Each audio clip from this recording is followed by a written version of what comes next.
Точно е 19 часот и 10 минути, со мало закаснување. Време е за разговор со нашиот и ваш гостин, господинот Сотир Костов, политички аналитичар, колумнист, граѓански активист и поранешен јавен обвинител.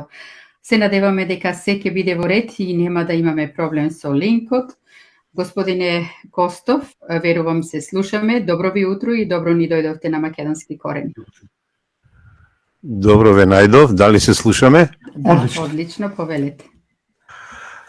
Колку се намачивме тука, да знаете, драги мои македонци, јас сум за ова, ајде да не речам аналфабета, ама Филип даде се од себе, не знам, некој нови линкови поставуваше.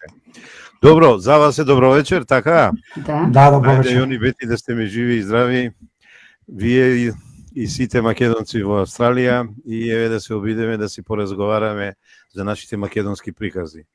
Добро ви утро, господине Костов. Малку ние ве закаснивме, ама ето, требало така да биде. Меѓутоа, песната како викат, велане немат, ама еве тука сне. Да, така е. Така е. Веста на неделава се правичните прелиминарни резултати од одржаниот попис кој ги објави Државниот завод за статистика. А кој попис власта го представи како многу успешен со сите европски стандарди, додека пак опозицијата излезе со став дека пописот не е комплетен.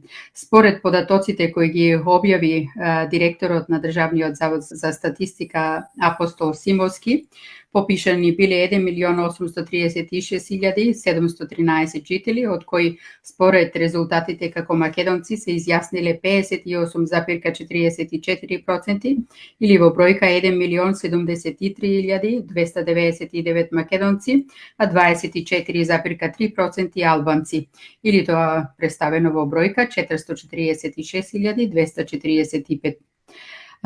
Пописните резултати покажуваат дека во Македонија има и 70.000 турци, 46.000 роми, 20.847 срби, има и други заедници со помали бројки. И уште една друга бројка од пописот која не смее да се занемари е бројката од 7% или поточно 132.000 кои пак не се изјасниле по трите основни параметри за мајчиниот јазик, вероисповест и националност. На овие три прашања мора секој лично да се произнесе според методологијата која е изгласана. Овој број се води во група на неизјаснети и велат дека не се знае на кој народ припаѓаат.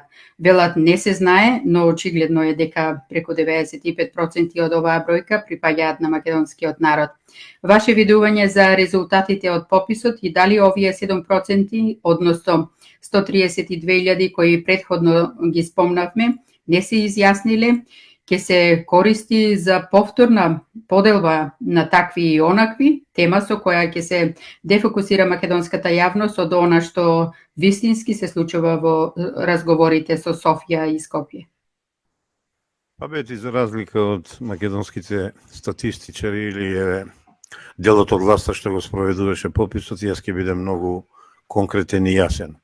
Ова е неуспешен попис, бети. Ова е дебакал. Статистичка утка, ајде малку народски да кажеме, бидејќи се измисли на нова категорија лимбо македонци. Бројката е 130-140 луѓе, тоа не е за занемарување и сега тие македонци отеднаш не знаеме каде да ги сместиме или тие каде да се сместат. Една сериозна државна власт не смее така да се однесува, не смее да си дозволи таква грешка. Сум работел јас многу на испитувања, на прашалници, на темплејти, знам како се прават и структурирани и неструктурирани, тоа важи и за интервјуа и за анкети, и ви тврдам дека после устав со фабричка грешка, ние добивме и попис со фабричка грешка, се е во прашалникот и се е во несериозниот однос кон ова статистичка операција, ја исполитизиравме. Не смее толкава бројка да ти се случи, да си го попишуваш народот и да не знаеш каде да го сместиш.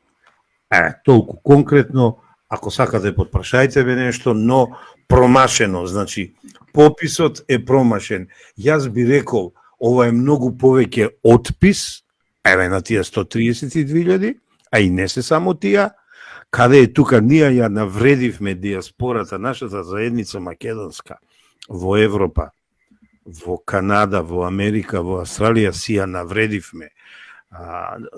Сега некако и како званично дека не ја признаваме.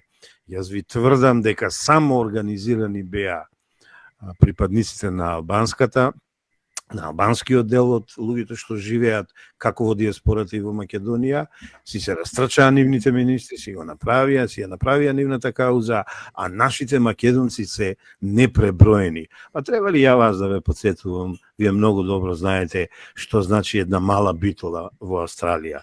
Јас лично се уверив во Торонто, во Канада, колку македонци има, 19-та година бев. И сега да ги нема во пописот? Не, драги мои, тоа е отпис на македонците, тоа не смееме да го дозволиме, и ево, не знам, ја може би подсвесно, денес сум со мајцата од бойкотирам, кога беше за промена на името и на уставот, но со мислата од Декарт, когито ерго сум, а овде пишува кај мене, не знам дали можете да видите, бойкотирам, ерго сум, значи резултатите, да, јас ги бойкотирам, пописот не го бойкотирав, дојде кај мене пописувачка, многу културна, многу добра, и на лице место ги видовме сите грешки, уште тогаш детектиравме две работи. Ова за христијаните и за православните, и кога проба преку тие вкрстени бази мене да ме наоѓаме најди вдовец и да не ви кажем што, се смеевме со мојата сопруга. Катастрофа, значи, на бази. За почеток толку од мене. Така, ајде уште малку за овој број од 7% претворен во реални бројки, тоа се, како што рековме, околу 132.000 жители кои не се попишаа под превезот бойкотирам или не отворам врата, туку се само административно заведени. Дали ви е познато дека во било која друга земја во Европа, па дури и во светот, на пописните резултати да има графа неизјаснети? Сија и секоја ли гранката на која стојат, а со тоа и гранката на сиот македонски народ и индиректно помогна албанската популација од 24,3%, а македонското од 65% да се спушти на 58%. Јас веќе еднаш во текот на емисијата реков дека сум цврстно убеден дека доколку овие 7% излезеа и се попишеа во резидентно население, во тој случај процентот на македонската популација ќе беше преку 62%, бидејќи од информациите кои ги добивме, преку 95% од овие 132.000 кои излегоа се македонци, а процентот на албанската популација во резидентното население, имајќи го предвид овој број од 7%, ќе паднеше на 17% место на 24%. Мислам дека комплетно си во право и он, но ја предупредувам на една опасност.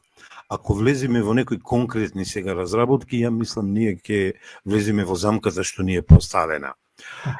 Тие сакат нас да не навлечат на орвеловскиот новоговор. Ни направија еден статистички хит и сега секој ќе си ги крстиме оваа група, која реков не е за занемарување, на свој начин. Административно попишани.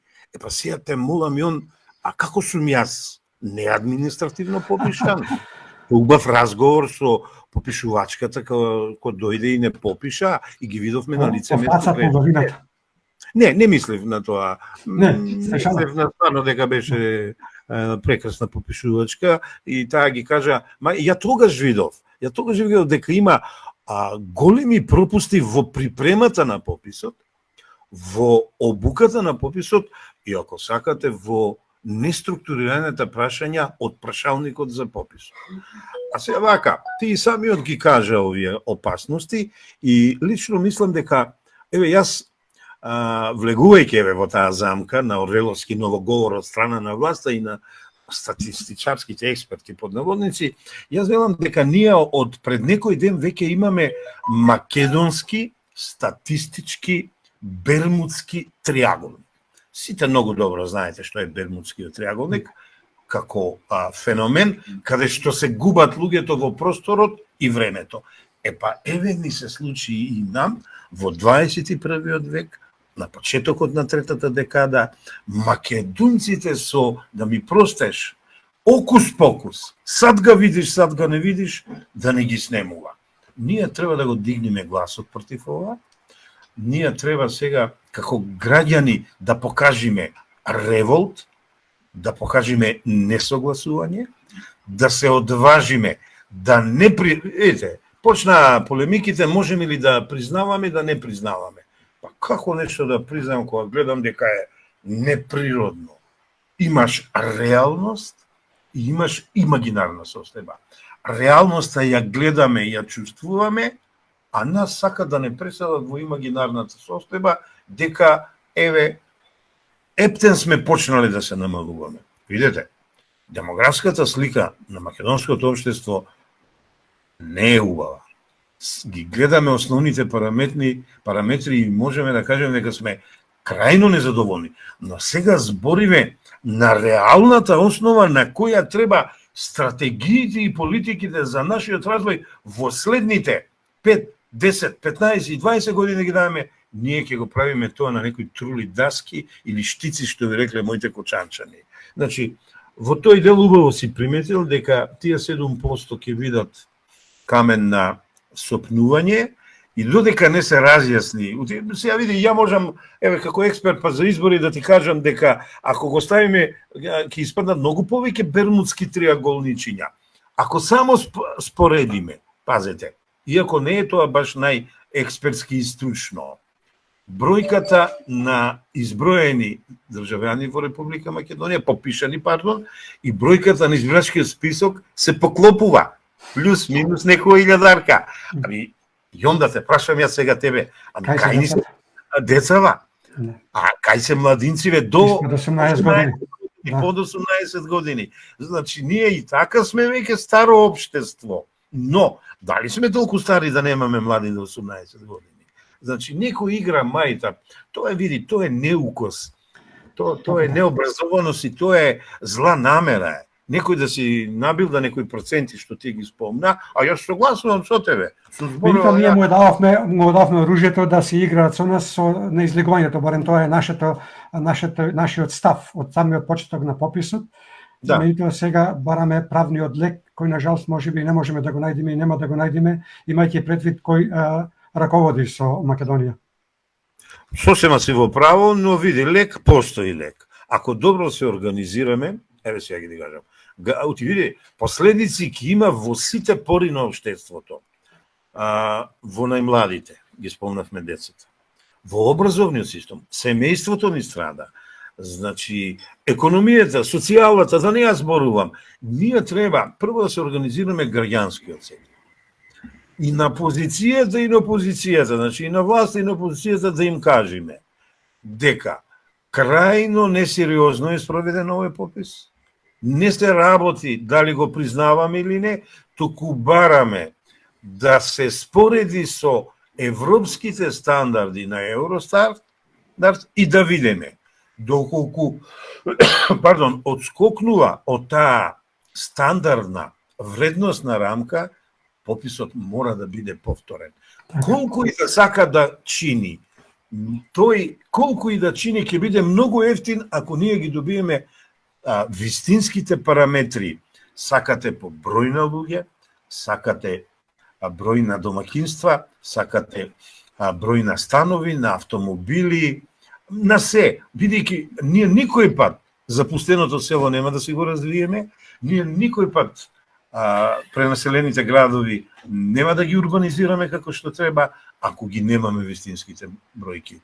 Затоа, нека не подценуват, нека не навредуват, ние знаеме да оцениме што се вистински или билдани или фризирани, фингирани резултати, нека си ја признаат грешката и невој тој пријателот наш, од директорот на статистика, да кажува упад би било во пописот ако дополнително се пребројуваме. Не, тие направија упад во европските стандарди. Така, тој е директорот на Заводот за статистика, господинот Апостол Симовски, во неколку наврати пред одржување на пописот изјавуваше дека во Македонија нема повеќе од 1.650.000 жители, со постојан престој, бројка која очигледно е различна од оваа бројка која ја покажуваат правичните резултати од држаниот попис, која изнесува 1.836.713 жители, плюс оние 132.000 кои не се попишале. Како вие гледате на сето ова? Каде исчезнаа преку 200.000 жители од резидентното население? А Бети, не гледам баш многу добро на ова. Јас и лично го познавам Симовски од некои давнешни времиња, од оној систем дури го знам. Не знам како, ја да ви кажам, ја не би прифатил да сум извршител на едно вакво грозно дело против македонскиот народ и македонската држава. Ја да ве подсетам, не така одамна имаше луѓе што поднесоа оставка, председател на комисија за попис и така натаму. Да се подсетиме, значи сепак да направиме една дистинција. Има луѓе што имаат свест и совест и еве луѓе што прифаќаат да се извршители на не така добри дела за македонците. Ви да ви кажам, ај се малку по и да се нашалиме. Овој господин, ај што не се покажа добар експерт, се покажа уште полош предвидувач, прогнозер.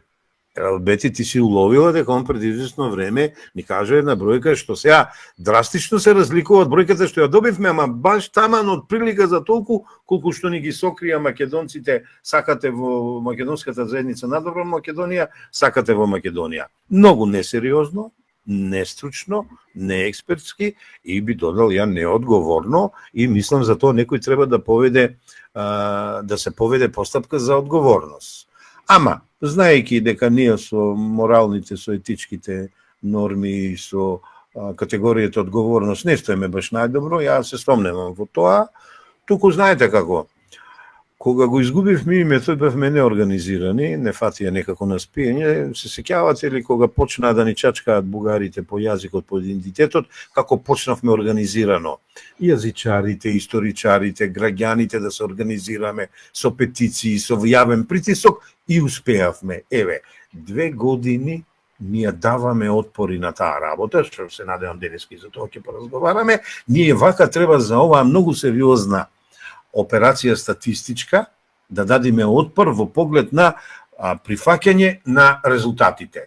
Кога ќе видат дека граѓанството се буни, отворено кажувам, бунт, револт, револуција, кој како нека свати против неправедностите, против власта, не против државата како што тие знаат да преврзат, па ајде ни ги осудија после децата ни криви ни должни, алудирам на 27 април и еве се ближи скоро времето па да се подсетиме и на нив. Не, треба малку да сме похрабри, еве и вие допринесувате со медиумите, со вашите емисии и да кажеме не за неправилен попис, да кажеме стоп за фалсификување или фингирање на резултатите и да бараме таа работа да се исправи.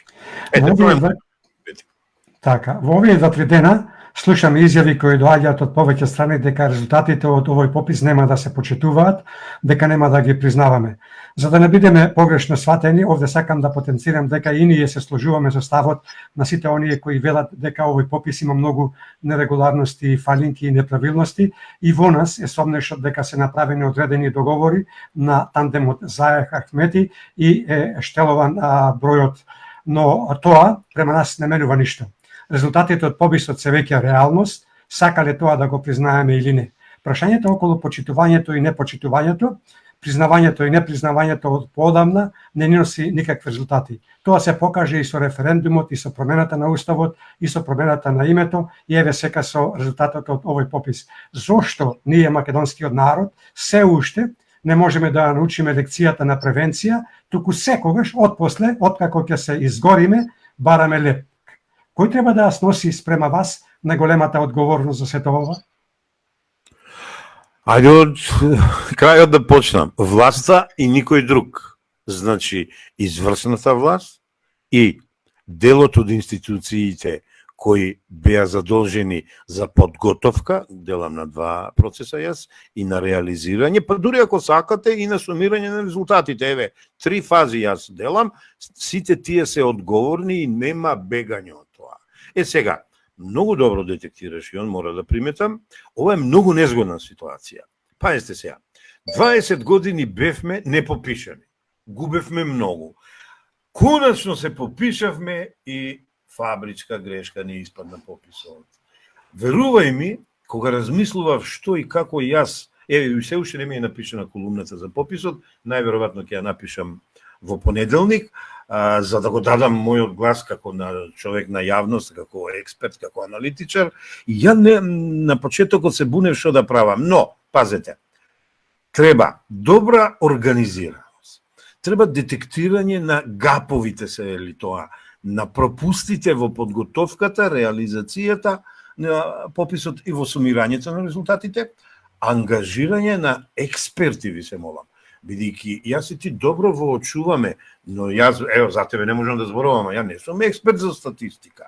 Јас само можам да видам тој што ми сервира резултати, дали се реални, нереални, вистинити, невистинати, фалсификувани или нефалсификувани и така натаму. Треба да се поврземе со некои странски институции, да побараме специјални средства да се направи вистинска ревизија на подготовката на пописот, реализацијата на пописот и обработката на резултати. Завршувам. Зошто веќе 7 месеца на некого му требаше да ги броje бројките и да не ги соопшти, а пред да не ги соопшти недела две да ни каже јас ќе бидам најголемиот државен непријател. Па си бе батка непријател, не припремаш, ама неуспешно не припрема. Ова му се обраќам на директорот на статистика на тебе на Јон. Значи не може така психолошки со нас. Не сме ние толку да не кажам што. Јас нешто ќе дадам дека не знам, ние овде многу често со Бети се прашуваме, а не знам дали вие се прашувате, до кога кривицата ќе ја бараме кај сите други, а никако да собереме храброст и да го впериме прстот во самите себе. Мислам на нас, македонците, македонскиот народ, пред се на оној дел кој на било кој начин и не знам зошто заговара бойкотирање, надевајќи се или чекајќи дека некој друг треба да им ја заврши работата. Овој попис е еден пример како ја вршат работата другите на кои им оставаме да вршат во наше име и наше аминување. А она што го рековте дека зошто не излегува пред порано со ова, затоа што меѓусебно не може да се договорат да ги дештелуваат пописите, инаку ќе ми избега од власта и ќе мораше да има предвремени избори уште пред да заврши, да се објават резултатите. Да, па така е. Ја мислам, отприлика таква е работа. Еве, ја би прашал, значи, ние аналитичарите сме да даваме одговори, ама некој пати да прашуваме. Зошто мораше да има врзани подписи, ако заменик директорот не му подпиши на директорот, нема релевантни резултати од подпис. Еве, ја од тука би почнал. Претходно кажав 7 месеца чекање, еве сега ова. Значи, пази, македонец, албанец. Од кога така по припадност експертите ќе ги делиме? Не. Експертите за статистика немат припадност. Тие и припаѓаат на сферата на науката, на експертизата, во случајот на статистичката експертиза. Значи, ти преска загатна, можеби не ти одговори, па видете, ние македонците си патиме од самите себе, си патиме од главата. Значи, неорганизирани сме како прво и не сме обединети, Јон. Не може друг да одлучуваме за наши битни македонски работи. Еве, даваме во преговорите со Бугарија, да не кажам кој све главен збор води. 5 пати не лажат, имало датум, нема датум, сега после името сега ќе треба да дадеме историјата и еве изгледа веќе и нешто и договориле. Еве се овде во статистиката, ако директорот албанец не подпише, а очигледно подпишал сега, нема да има успешен процес на попишување и објавување на резултати. Мислам дека тоа е несериозно и мислам дека, како што велиш ти, да треба се чукниме по главата што вели народот и да се опаметиме, да престанеме да се караме меѓу нас македонците, да се делиме, да се цепиме, нашето ткиво е веќе изморено, туку напротив да се обединиме и за македонските работи ќе се одлучуваат македонците.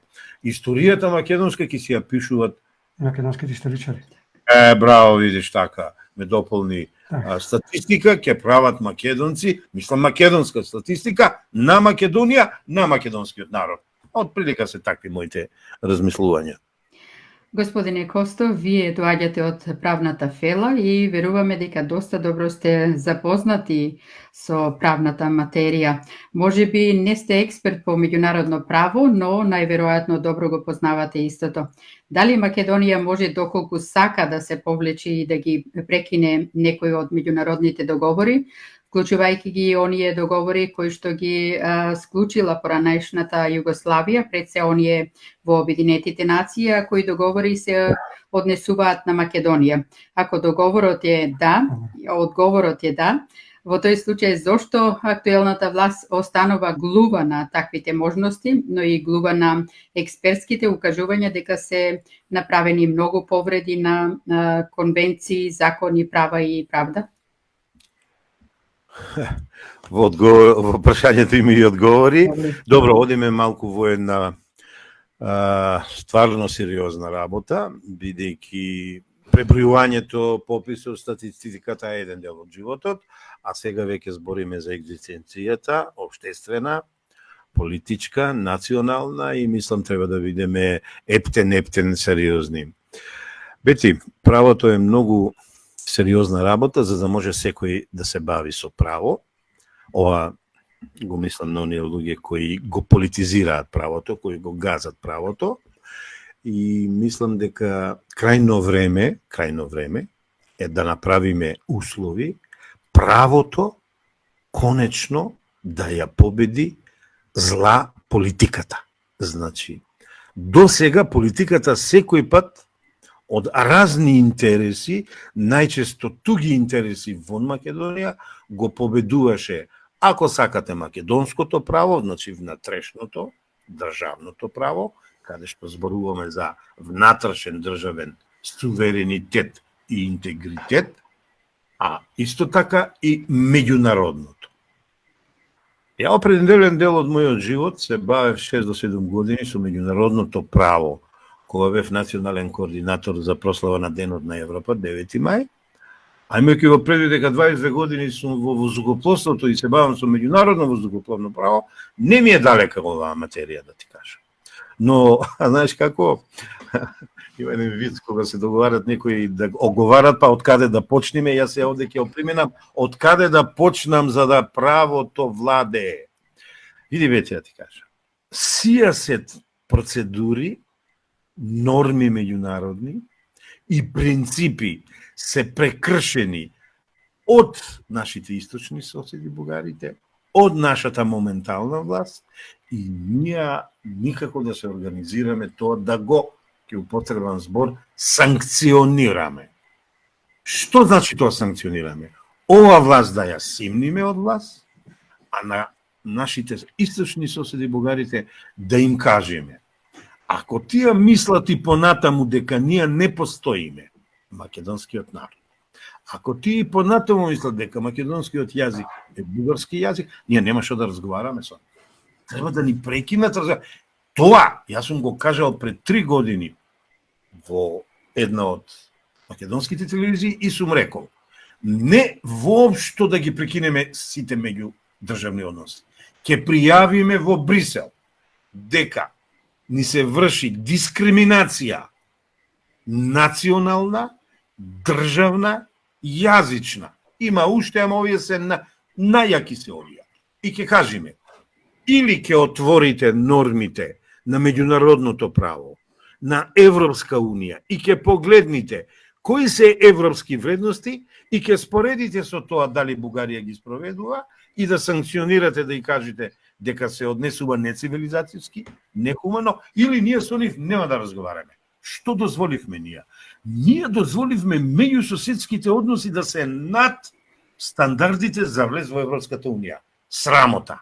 Срамота, јас такво нешто не прифаќам, бидејќи ова го кажувам и сум малку поостар и употребувам малку и со тие моите метафори, ама јас сум заљубен во нив и ме бришат веќе црни списоци, слушам и направиле на медиумите, не желам воопшто, кога се работи за македонскиот народ, за македонската нација, за македонската држава и за македонскиот јазик. Значи, бети, таму е работава.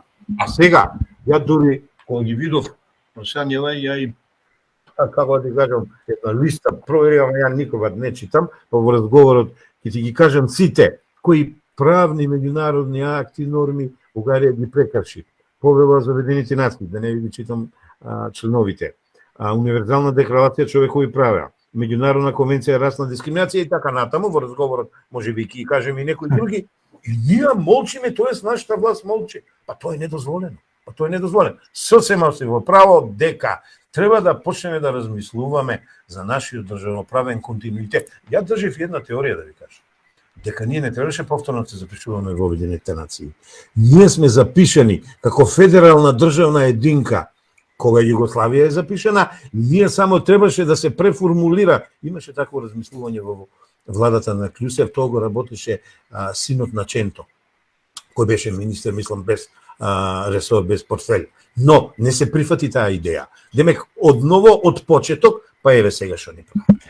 Бугарија продолжува со игнорантскиот однос кон македонското малцинство во Бугарија, со објаснување дека бугарскиот устав не предвидува колективни права, туку индивидуални, иако спротивно на тоа има веќе 17 пресуди од Судот за човекови права во Страсбург, донесени во полза на македонците во Бугарија. Дали Бугарија со ова флагрантно го прекршува Парискиот мировен договор, кој уште пред 75 години го подпишала пред Обединетите нации со цел сојузниците да и го дозволат правото да постане меѓународен субјект и признаена држава, а со кој договор Бугарија се обврзала дека ќе ги почитува малцинските права на својата територија. Зошто ги занемарува сите обврски од тој договор и зошто и дозволуваат и понатака да спроведува геноцидна политика, иста онаква за која што беше еднаш казнета во Втората светска војна? Да, конкретно ти одговарам, Јон, Бугарија ги прекрши одредбите на овој многу значаен меѓународен акт, ама знаеш што ќе ти кажам?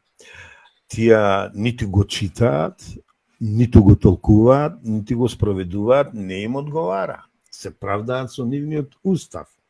А знаеш како? Имаше една реклама за Скопско и се е можно, па јас ќе кажам Бугарија, бугарите, бугарската државна политика и се е можно кога се во прашање македонците, македонската држава, нација и јазик. Видите, не знам дали веќе треба да зборуваме на ова тема, бидејќи се сме кажале, знаеме каде лежи зајакот, би рекол, и знаеме што треба да преземеме. Знаете што треба да почнеме? Да го менуваме нашето однесување и да почнеме да презимаме мерки реципроцитетни кон нашиот источен сосед. Да тргнеме од нивната стратегија кон Македонија. Да кажеме каква е, дека е хегемонистичка, дека е шовинистичка, дека е агресивна и дека зборува за Охрид, еве, ќе парафразирам, е бугарски. Да го отфрлиме тоа и да кажеме, со такви луѓе ние не преговараме. Ова е 21 век, тие луѓе се замрзнати, еве така да кажам, во средниот век, тие луѓе се замрзнати кога на нивното знаме беше конјската опашка, да не речам фашистичката свастика, кога ја признаваа, и со нив нема разговор цивилизацијски на рамноправна основа. Впрочем, тие тоа цел живот и тоа не го прават, не знам зошто сегашната ова власт тоа не го гледа и не го санкционира. Многу ја критикуваме комунистичката власт во времето на комунизмот, ама ја имам многу години и многу памтам. Ја да ви кажам што све Крсте Црвенковски има направено со бугарите. Ја да ви кажам и тој напаѓаниот Колишевски, сега му ги читам некои книги што се заборавени кај нас. А за Лазар Мојсов да не ви зборувам и со грците и со бугарите како се карал за македонската нација. Кои книги ги има се напишено. Жално е што на младите генерации ова не го знаат.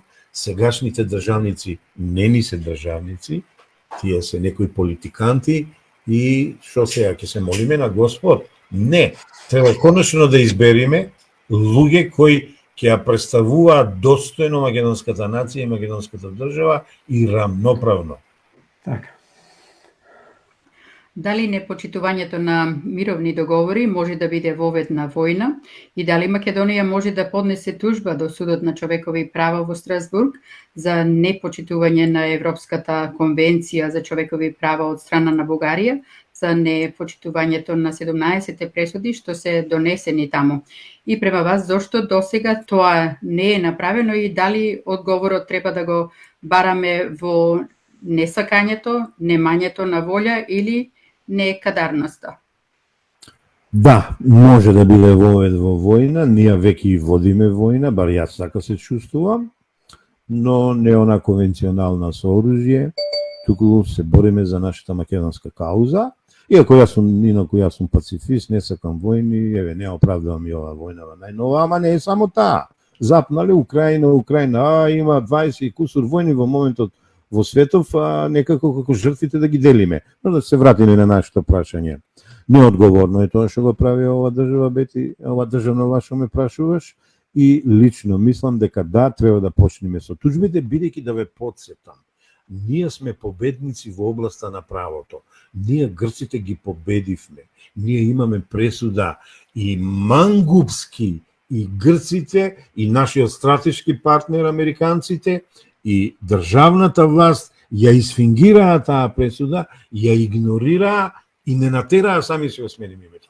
Па сега поучени од тоа треба да ги избомбардираме сите меѓународни институции и конкретно сакате судот во Страсбург, сакате има разни тела во организацијата меѓународна на Обединетите нации и така натаму, и да си ги бараме своите државни, национални, и да не одам да расчленувам идентитетски, јазични прашања и така натаму.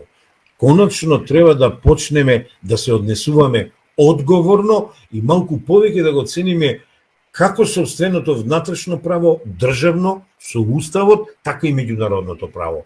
Значи, се согласувам, Бети, апелирајте преку македонски корени да ги тужиме тие што сакат да ни ја уништат државата, нацијата, јазикот и идентитетот. Господине Костов, владата ја донесе уредбата за двојазичноста на полициските униформи. Дали се дадени објаснувања на кој начин ќе се имплементира ваквата владина уредба за воведување на двојазичност на полициските униформи и каде ќе не одведе патот кој го трасира оваа ненародна власт со ваквата уредба за двојазичните емблеми на полицијата? Таа област што не сакам многу да зборувам, кога се донесуваше тој закон, на исхитрен начин седнав, направив една анализа и избројав 36 институции се загрозени со тој јазик. Има многу жолчни расправи на една телевизија која веќе ја нема, со една припадничка на албанското малцинство, правилно е малцинство треба да се каже, која сега е високо во судската пирамида и за нејзина жала, за моја право, ја испадна во право. Не, тоа е само формално, тоа е ние да се задоволат нашите желби, она еве ги сега што барат. Еве ги, повторно уставот да го отвараме. До кога бе, браќа, бе, не е тоа само послуга. Влези, земи и излези или укради. Не бива така. Значи, Јон, ако земеме да збориме, тоа е Пандорина кутија веќе подотворена. Значи, ако ние таму чачниме и почнеме да кажуваме вака треба да биде, ова да преправиме, ние отидовме јабана, народски ќе се изразам. Ние треба да се спротиставуваме на тоа. Ајде сега ја вака ќе одговорам да сум јасен на слушателите и гледачите. Кажете ми двојазичноста на униформата на американците, на американската војска и полиција. Покажете ми двојазичноста на униформата на француската војска, полиција, па ако сакате и легија на странци. Сум ги проучувал и таму нема двојазичност, тројазичност. И овде во Австралија нема двојазичност, и покрај што е земја која што има најмногу малцинства. Така. Ајде да одиме со Германија да видиме што е. Како бе таму нема двојазичност, а овде кај нас има двојазичност. Така да, Јон, одговорот е не, нај, јок, них, и да не ги употребувам сите јазици, знаеш. Треба да го одбраниме, тоа видите, јас сум познат по тоа што многу ги ценам македонската армија и полицијата без менаџментот, бидејќи лошо ја терат работа, а со полицајците на улица секој пат имам добра соработка, бидејќи тие не чуваат јавниот ред и мир, безбедноста, границите и така натаму и така натаму. Ние со нашиот то спротивставување ова треба да покажеме дека и ги цениме нив, што е тие ќе бидат табла за шарање, па се сите јазици ќе им ги ставаме. Уште еднаш. Револт кон тоа и сум против. Дали одлуката за двојазичните униформи на полицајците е наметната тема и е донесена само за да се сврти вниманието на македонската јавност од вистинските проблеми, односно од она што се случува за завеса со преговорите помеѓу Бугарија и Македонија, но и од секојдневните скандали кои власта сака да ги сокрие, обидувајќи се да наметнат теми за да не се зборува за нивните криминали, тендери во 4 очи, непотребни набавки во време на тешка економска криза и понатаму. Да, наметната тема сосема си во правовете и треба да ја отфрлиме. И за второто, да, тоа е дефокусирање од вистинските, право би рекол, прашања, државни, национални, а потоа би рекол и горливи проблеми и на крајот би рекол сите скандали за корупција, организиран криминал и што ли уште не. Значи, како беше она Back to Future, да се вратиме на вистинскиот фокус, да го оставиме тоа, политичарите тоа ќе го осетат, ќе го почувствуват, да не им го прифаќаме во медиумите, а ние да се фокусираме, што би рекол македонецот, на вистинските нешта, за животот, за реалноста, за државата. Господине Костов, јас ќе ве навратам на почетокот на февруар, кога напишавте една колумна во вид на отворено писмо поврзано со изјавата на доктор Драги Ѓорѓиев, кој сега и е редовен член на МАНУ од пред некој ден, ако изјави дека Бугарија не била фашистичка земја, туку профашистичка, а текстот го започнувавте со следниве реченици. Драги Ѓорѓиев изјави дека Бугарија за време на Втората светска војна не била фашистичка земја и остана жив. Господине Костов, имајќи го предвид времето во кое денес живееме, знаеме дека многу побарго и подалеку патува кажаниот зборот колку пишаниот. Ќе сакате ли да го повторите, а ако има и нешто ново да додадете, околу она што го изјави новиот академик Драги Ѓорѓиев? Добро, Јон, јас се радувам, некој ги чита моите колумни. Види, Јон, ти кажа. Како не сум ги читал? Ова покажува дека сум ги читал? Да. Не, сега ќе те насмеам тука во просторијата си и мојата сопруга и мојот најмлад Поздравете ги. Ги поздравувам и тие ви отпоздравуваат. Кочачански поздрав. Да. Се сеќавам кога ја пишував таа колумна, имаше големи коментари од сопругата и од синот, значи раците позади, што би се рекло вкрстени, шетам ни собата, револтиран и диктиран на сопругата да пишува. Види, Јона, ти кажам, ја тогаш што му изнапишав на тој човек, ја мислам он ќе ме памети мене за цел живот, на крајот во подскриптум вака му напишав. Никогаш, кога јавно комуницирам, на ти не се обраќам, на јавни личности, носители на било какви функции, општествени, државни, ова. Но вие го заслуживте ти, а јас секому поред заслугите. И сега те кажа. Тоа е мојот серијал Писма до македонците. Имаме еден друг серијал Нечисти Авгиеви бугарски штали и така натаму. Али знаеш што? Прво му кажав дека е квази историчар. Потоа му реков дека е историски дунстер. И сега види, ајде, да не ме обременувам со сите тие епитети, ама го сместив таму каде што му е местото, имајќи во предвид дека не се срамам ова да го кажам. Он е срам за македонската историја. Предходно, ја прелистував во другата соба кај библиотеката ми се. Првата историја, 3 бели книги напишани од 6 македонски историчари, се проверував. Па потоа второто издание, па потоа сите други истории на Македонија напишани, да не ги споменувам сите. Ја во една колумна му ги напомнав дека тоа е срам за првата генерација историчари, втората, третата, колегите негови му ги напишав од институтот кај што работи и така натаму, каде што ги мобингува и што ли уште не, и е време да се свести. Не бре, човече, тој вака, и тогаш му напишав, да, ама не. Прво ќе каже вака, после не може вака. Дали броите колку време не држат? Не го давале Гоце, ама еве сега слушам го дале цар Самуил.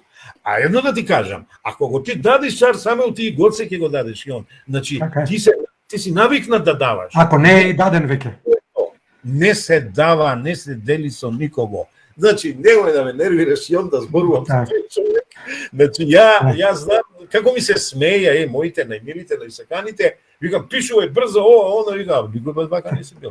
А се едно... Инаку, да ви кажам дека ние го поканевме уште пред година и нешто, господинот да дојде, тој ни вети прво, па преку имејл после ни избега. Исто како и Петков, како се вика еден негов колега, кој е таму нов, кој што треси некој зелени таму, и не ни доаѓа на интервју овде, од која ќе научат за кого станува збори, не ни доаѓа.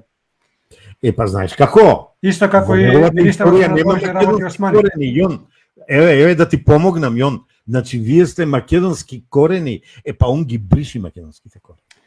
Како и директор на државниот, од кога еднаш дојде и кога го укорија дека дошол меѓу 4 македонски знамиња со сонце, и нас не напаѓа, па повеќе не се појави. Јон, еве погледни, не можам да покажам позади мене е тоа сонце што ти го зборуваш. Значи, ама не се гледа. Може би на крајот на емисијата ќе го снимам и ќе ви го покажам. Па тоа, Јон, ние сме деца на сонцето. Па ние нема што да се срамиме. Па тоа е нашата светлина, нашиот показател во животот, нашата сегашна светлина, ама и минато. Така да, ја не би зборал многу за него, сакав едно да кажам. Ајде, времето ни бега да продолжиме. Јас сум воспитан од мајка и од татко, јас сум образован човек и ја и на моите противници, еве не велам непријатели, противници, знам джентламенски да им се однесувам, да им честитам.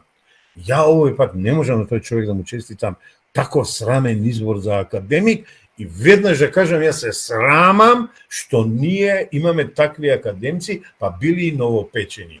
Ке ве вратам месец дена наназад. И тоа има заслужено, по заслуга. Да се она што не се продава. Така, Јон. Ке ве потсетам на книгата за македонските работи од Коцарев. Се издаде негде од прилика пред месец дена, а негови пишувања за 2 години, тој е академик. Значи не подсетува на Крсте Петков Мисирков.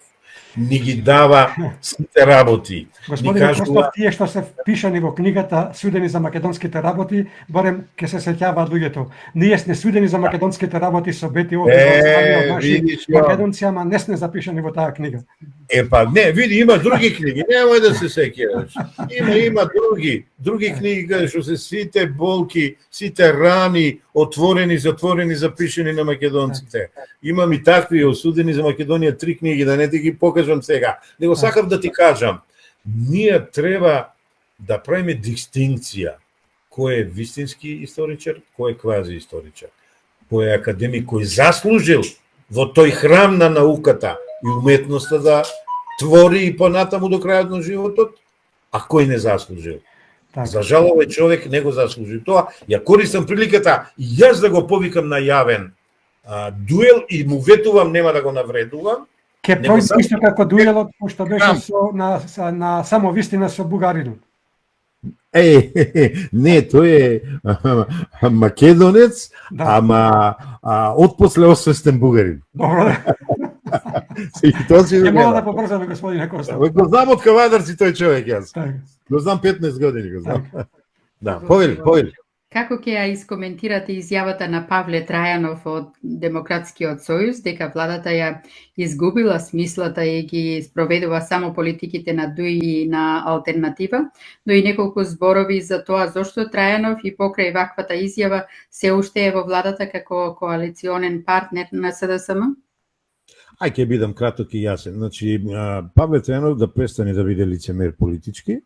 Го знам од 91 година, кој беше прво подсекретар, па потоа го знам 98 како министер за внатрешни работи, знам како му се правеше партијата, Цили и алтернатива му ја направија, знам како обстојува на власт со ВМРО, како обстојува на власт со СДСМ, нека се одважи, нека излезе од коалицијата, ќе ја сруши оваа власт и ќе го прекине тоа што го кажува, што ти убаво добро се го забележала. Ама, ја познавајќи го кој е Павле Трајанов, мислам дека тој тоа нема да го направи, тој е првиот кој го напушта бродот кој тони, ама тој мисли дека бродот во кој сега се наоѓа не тони. Не, тој брод е одамна потонат, ќе го видиме тоа многу скоро ќе го видиме. Кога односно малите парламентарни партии кои се во коалиција со СДСМ гласа за доверба на оваа ненародна влада, дадоа еден ултиматум доколку до половината на април не се прифати нивниот предлог за една изборна единица на целата територија на Македонија, ќе излезеле од власта. Еве, сега сме само на 13 дена до завршувањето на дадениот рок. Дали очекувате тоа да го направат и да излезат од оваа власт и со тоа владата да нема парламентарно мнозинство со што ќе мора да се оди на вонредни парламентарни избори или пак ќе го лижат она што го плука? Они веќе го лижат тоа што го плука, да ти кажам. Ја посакувам да излезат, нема да излезат. Многу добро ги знам, како експерт за избори сум работел со нив, и со едните, и со другите, и со третите од малите партии, сум ги проучувал како ГАМ, Граѓанска алијанса за Македонија, 2002 година, тоа беше еден многу убав проект, каде што ја проценувавме моќта на малите и средни партии и видовме дека нека ми простат не вредат. Значи, они само се на број. Како може да има 6 партии на ромите, а еве сега ги изброја многу малку. Колку?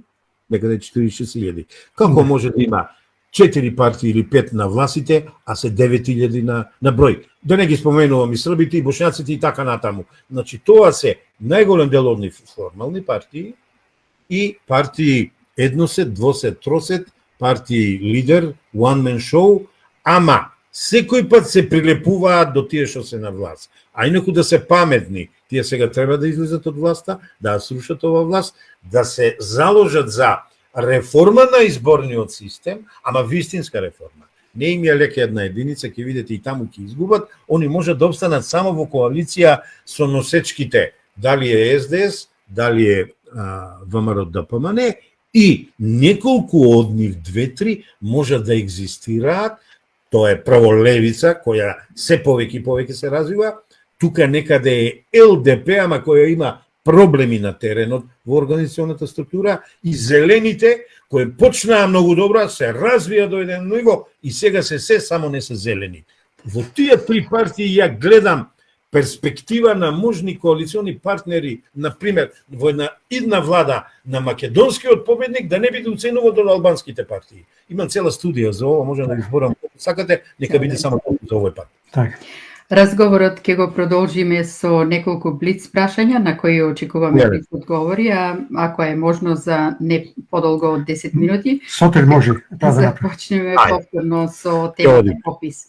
Како ќе ја прокоментирате изјавата на Слави Трифунов дека бил разочаран од бројката на бугарите во Македонија, која бројка според овој попис изнесува 3500, но и ставот на поранешната министерка за надворешни работи на Бугарија и пратеничка на ГЕРБ, Екатерина Захариева, која потенцира дека организациите на бугарите во Македонија и посочиле и сметаат дека податоците се фалсификувани?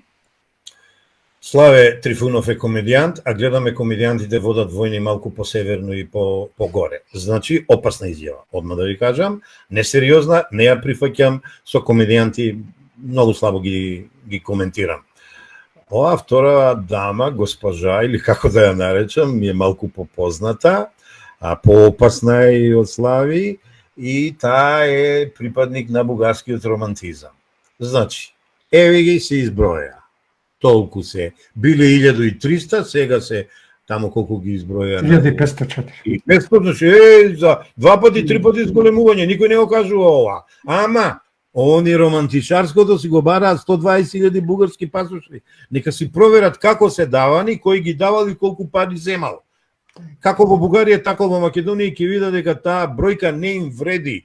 Сите тие 1/3 се во европските држави, па 1/4 или третина се во прекуокеанските земји и 1/3 се во Македонија. Некоја моја проценка која не е најточна, ама е од прилика така. Тие ги нема во Бугарија, ги има еден дел во Македонија, ама тие се македонци, тие ради социјала, ради сиромаштија зедува такви пасоши. Иако не влегувам дали е исправно или не. Ја имав 2 пати прилика такво, нешто го одбив. Не сакав.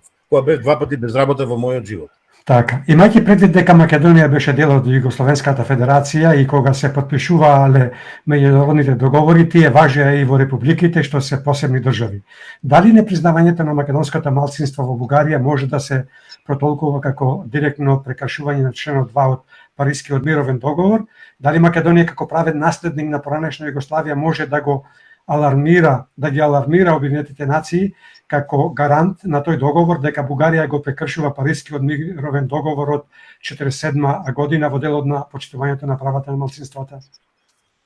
Да, така е, сосема си во право, тоа е прекршување на основните меѓународни норми, повелби, декларации, конвенции, таа што ја напомна, и еве ти ветив ја, само ќе ти ги потпишам и други. Рамковна конвенција за заштита на национални малцинства, Меѓународна конвенција за граѓански и политички права и многу други, и оние 3-4 што преска ги кажав, сосема се во право и време е да почнеме во една правна битка, да отпочнеме една правна битка, за која тврдам ќе ја добиеме. 17 пресуди на судот за Страсбург треба да ни бидат факел водилка. Како нашите македонци во Бугарија ги победувале на нивни терен бугарите, така ние ќе ги добиеме на наш терен и на меѓународен во Страсбург. Дали токму прекршувањето на членот 2 од Парискиот мировен договор е доволна причина Македонија со една нотификација или дипломатско писмо да ги информира нашите соседи и Обединетите нации, но и Европската унија, дека Бугарија го прекршува договорот подпишан во 1947 година? Да, така е. 3 години пред тоа се залага за тоа на Алфа телевизија и на самовистина, но власта нема слух. Ти посакувам, Бети, бидејќи ова е твоја идеја, твое прашање во кое има и одговор, тебе да си се оствари и конечно тоа да го реализира нашата власт. Какви се вашите очекувања на релација Скопје-Софија после изјавата на бугарскиот премиер Петков дека бил голем оптимист во однос на работата на историската мешовита комисија, особено она изјава дека комисиите се договориле за цар Самуил? Дали на повидок е и договор за Гоце Делчев? Дали очекувате дека ќе се крени рампата на ветото како што велат од македонската и од бугарската страна, или пак ова е само една лажна надеж за да се доисперат мозоците на македонците? До кога ќе ни ги перат мозоците, нема перење веќе, нема мозок веќе, нема сива материја веќе за перење.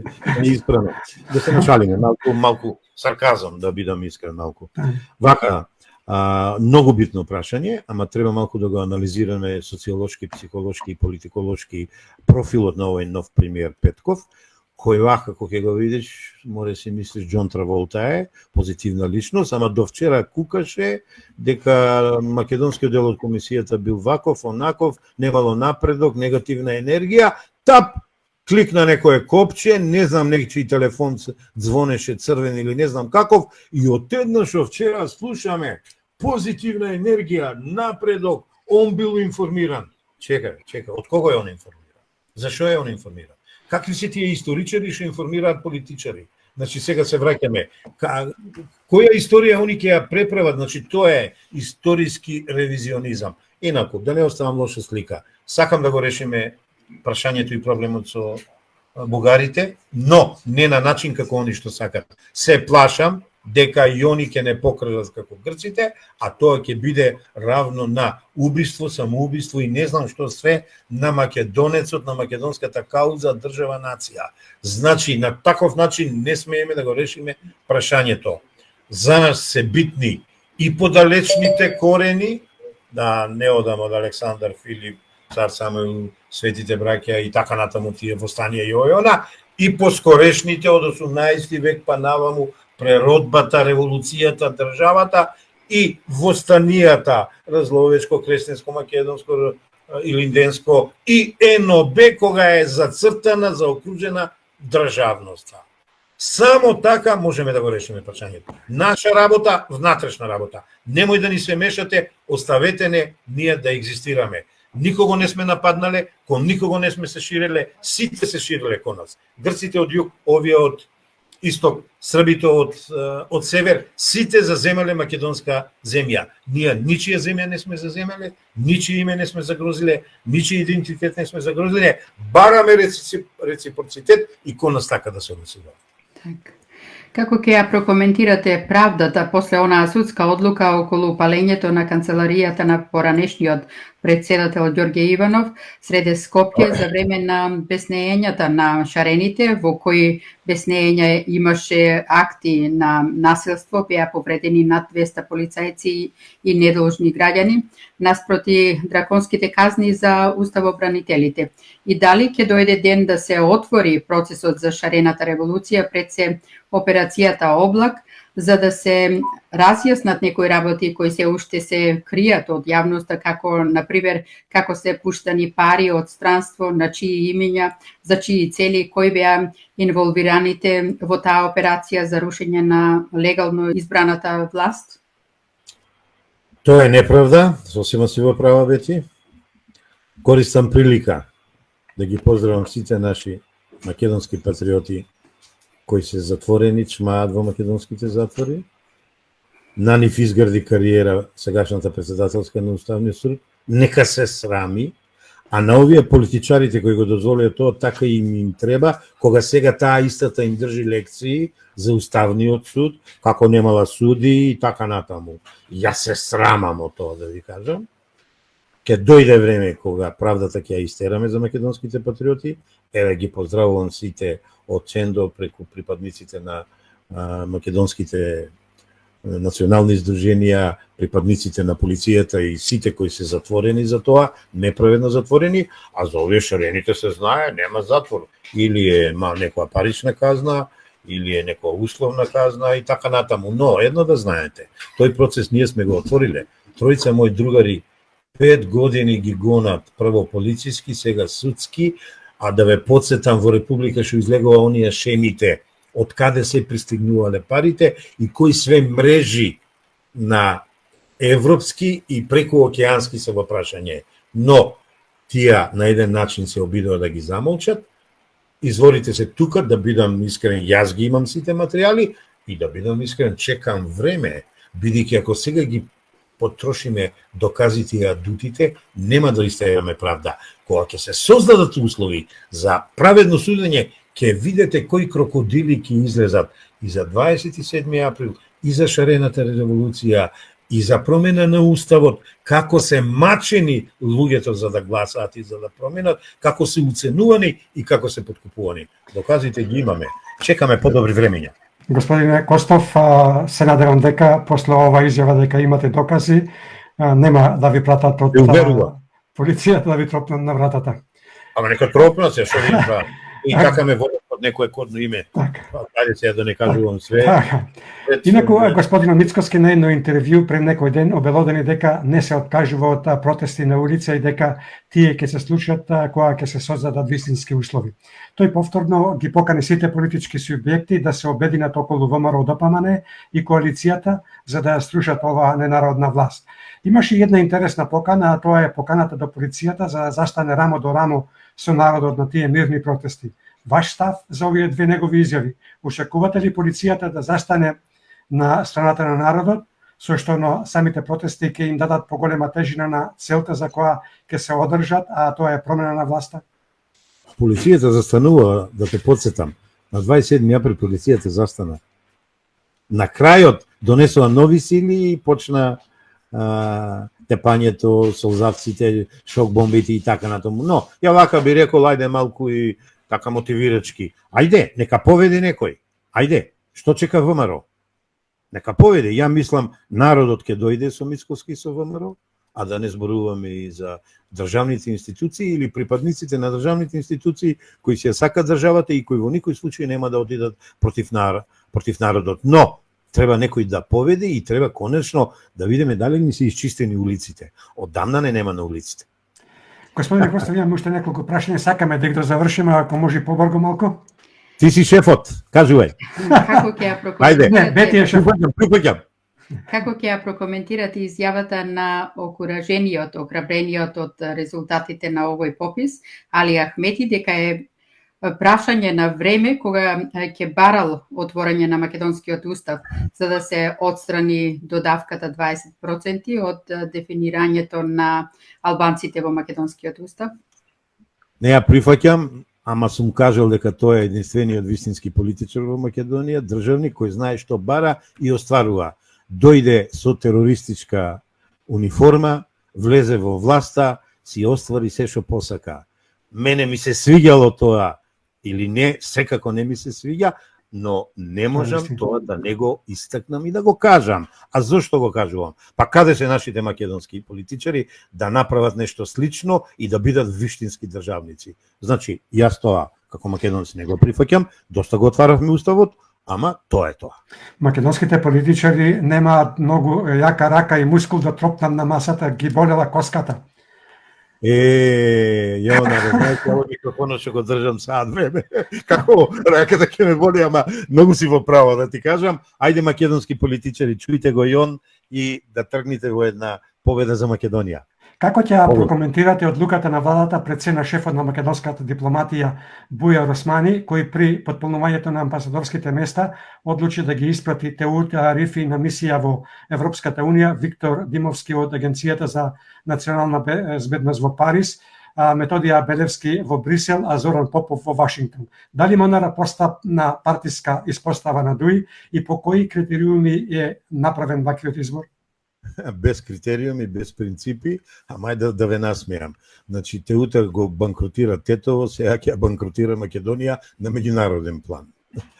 Овој вториот разузнавачот, службата му беше швајцарско сирење, му работат, му действуваат во Македонија сите можни и неможни разузнавачки и контраразузнавачки служби, ние него го испраќаме во дипломатска мисија. Еве го моето мислење тоа, а овие другиве мислам едниот беше оној квази политичар, квази историчар, што и се наметнуваше на историската комисија и најн и за него. Не, имаме вистински прави дипломати кои се затворени во канцелариите во МНР, нека ги побарат и ќе видат дека имаме прекрасни поранешни и идни амбасадори. Од кариера. Господине Костов, задоволство причини ова ваше учество во Македонски корени. Благодарам. Ви благодариме, посакуваме да си имате убав викенд со твоите. До скоро довидување, пријатно до слушање и секако. И од мене довидување, благодарам за честа и он ми е должен едно частање за микрофонот што го држев, ама конечно Филип успеа да ја направи и сликата и тонот. Ви благодариме, поздрав и до нас. Поздравете ги македонците во Австралија. Веќе поздравот пренесен и примен. Се гледаме и слушаме во следна прилика. Довидување. Се надевам.